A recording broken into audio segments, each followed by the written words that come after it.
We have discussed about electric dipole and axial line. What is the remaining? That is nothing but equatorial line. Okay, right. Now we can discuss about what is the amount of electric field due to an electric dipole along the equatorial line. Now we can discuss about that topic. Dear students, here we can see that electric field due to an electric dipole at a point on the equatorial line, right? So here you have to understand that there are 2 point charges. At the point B plus Q is there, at the point A minus Q is there. What is the dipole distance? Dipole distance is nothing but 2A, right? So from the midpoint of the electric dipole, we are taking the point C at a distance of R.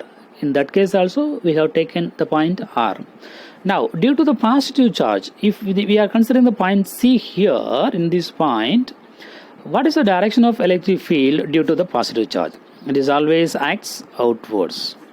That's why in that equation we can mention along BC. It is due to the positive charge.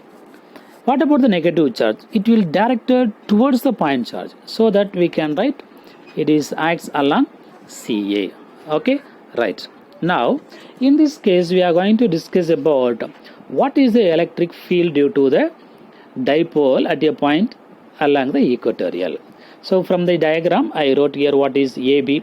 If you see the diagram you can understand that AO is equal to OA is equal to AO is equal to OB is equal to A, because total distance is nothing but 2A. From the midpoint means divided by 2, that is nothing but A. Then OC is equal to what? R. OC is nothing but R, means from the diagram we can see that from the midpoint of the dipole up to the point C, the distance is nothing but what? R. Okay, that is I wrote here. Then what is the AC square and BC square? So from this diagram we can understand that it is the exactly equilateral triangle. So there are 2 triangles, right angle triangles are there. So from the each triangle we can write like this: A, C, O. If it is taken theta, then AC square is equal to what? AO square plus OC square. Here another one right angle triangle is there, that is BCO. This is R, this is A. The same time here also we can write R and A. What is the value of BC? BC square is equal to R square plus A square. BC means square root of R square plus A square. The same thing I explained here from the diagram. Okay, AC square is equal to BC square is equal to R square plus AC square. Otherwise we can write AC is equal to BC is equal to square root of R square plus A square. Are you clear? Right. Then since C is equal distance from the positive and negative charge, both the triangles are similar triangle. Then cos theta value just now we have discussed. Then we can move to the next. What is the next? In that next we are going to calculate the electric field due to the point charges. So electric field due to the plus charge we can write 1 by 4 pi epsilon naught Q divided by BC square. What is BC square? Square of the distance. Okay, right. Now due to the positive charge means BC is nothing but R square plus A square. Just now we have explained what is the value of BC square. BC square is equal to R square plus A square.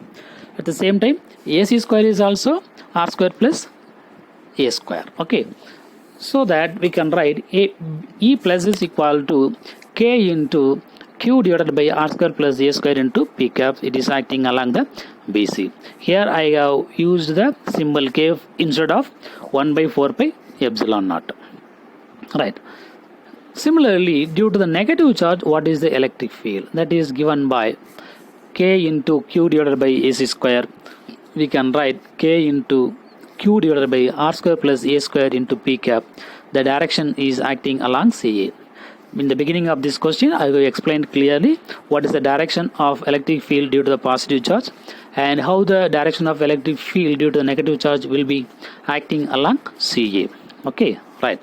Now, since C is, that is the point C we are considering, that is equal distance from the both the charge positive and negative charge, E1 and E2 they are having the same magnitude. If the distance same means definitely magnitude of electric field it will be same, but they acts in the different direction.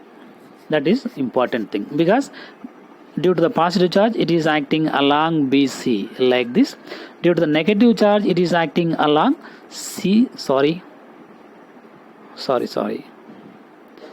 due to the positive charge it is acting along BC. Due to the negative charge it is acting along CA. Okay, so here we can see that both are different directions. So if they are acting different direction means we cannot use the superposition principle. Instead of that we can calculate by using the component method. What are the components? One is horizontal component, it is E cos theta, which is parallel to the dipole axis, and another one is vertical component, which is perpendicular to the dipole axis. Okay, there are the two components. Now in this component method, if you are having any doubt, I am explaining from the diagram. Okay, just you can understand that. We can consider any one of the triangle, right angle triangle. Suppose if we consider A, this is O, this is C. So we have to look out the opposite side. If theta means this is nothing but what? Opposite. What is the opposite? It is a sine function. So sine function we have to look whether it is horizontal or vertical. So opposite side is taken vertical. So that what is the function for opposite side? Sine function. That's why it is written as vertical function is sine theta, and this is adjacent side. Adjacent side means we have to take cosine. So the parallel component is nothing but cos theta. Okay, that is I wrote here horizontal component E cos theta, which is parallel to the dipole axis, and vertical component E sin theta, which is acts perpendicular to the axis. Right. Now what are the components can act at the point C? Here components I have explained here.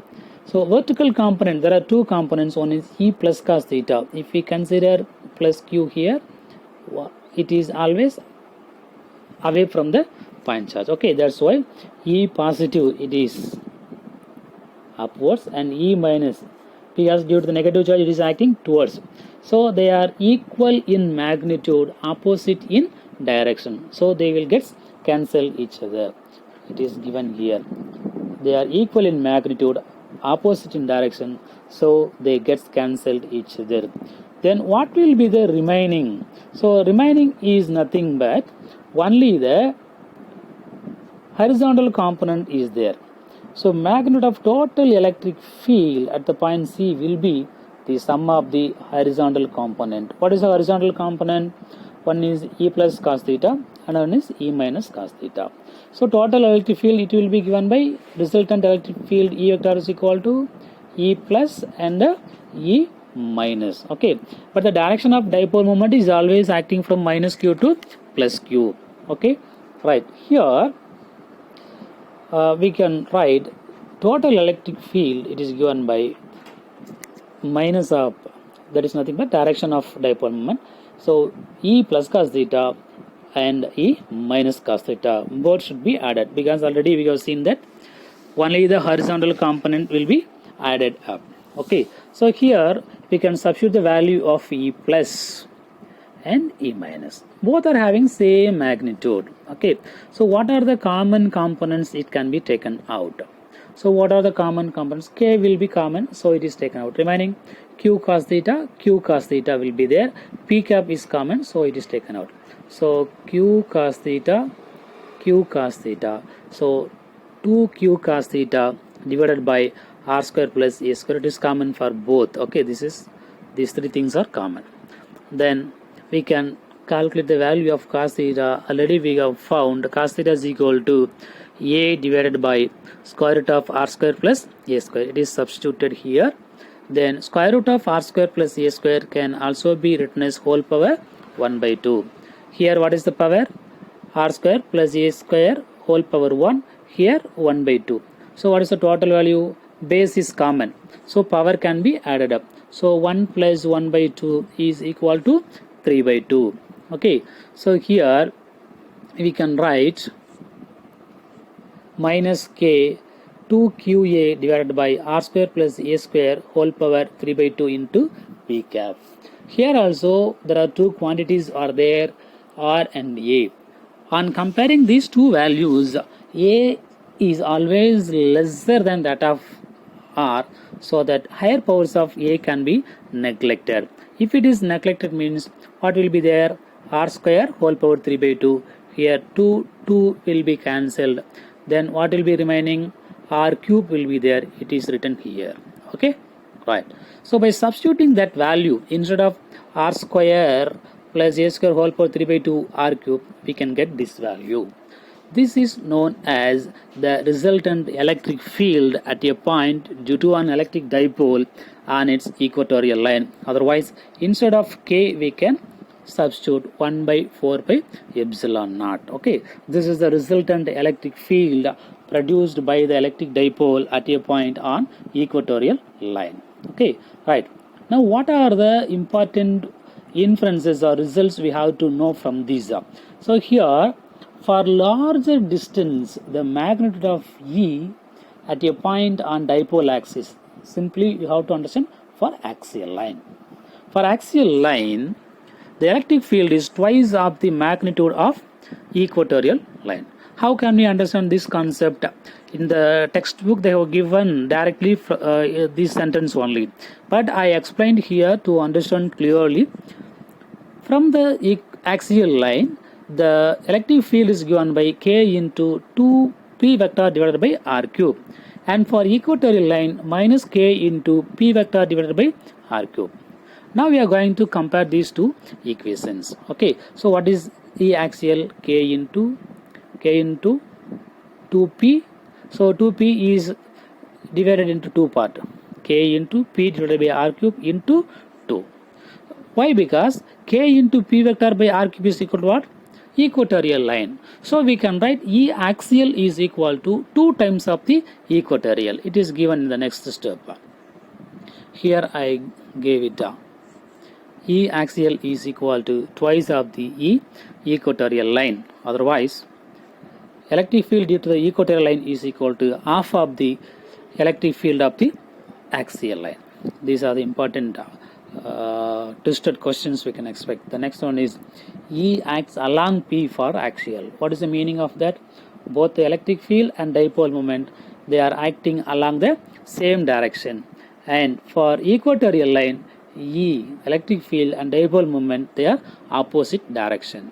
So for this case, E and P opposite means they are 180 degree out of each other for equatorial line. For axial line, 0 degree. Why? Because both are acting along the same direction. Okay, right. Then the third point, in the case of electric dipole, electric field varies with 1 by r cube. Why they are giving this point? Because due to the point charge, electric field is varies with 1 by r square, because electric field is inversely proportional to the square of the distance. But due to the electric dipole, the electric field is varies with 1 by r cube. Otherwise, E is proportional to r power minus 3. Okay, for dipole. For point charge means E is proportional to r power minus 2. So that point is also very important for 1 mark. Then fourth point, E axial and E equatorial are only valid for the point charge. Okay, suppose if you are considered infinite distance, suppose 2a is approaches to 0, then q value it will tends to infinity. The charge value it will be considered as infinity. Then we can write P is equal to TQ into P. That is nothing but it is a finite value of dipole moment. So that this type of dipole is called as point dipole. Okay, so this is the essential points we have to remember from the both axial and equatorial line. Okay, my dear students, we have discussed today electric dipole moment, and electric field due to axial line, electric field for equatorial line. So there are 4 questions we have discussed, several 1 mark questions. two mark questions. One is electric dipole, another one is electric dipole moment, and third one is 5 mark question, electric field on axial line, and fourth one is 5 mark question, electric field on equatorial line. Okay, so please go through everything and practice at your home. There are 4 questions. After this video, I will give the homework in the group. You have to follow that.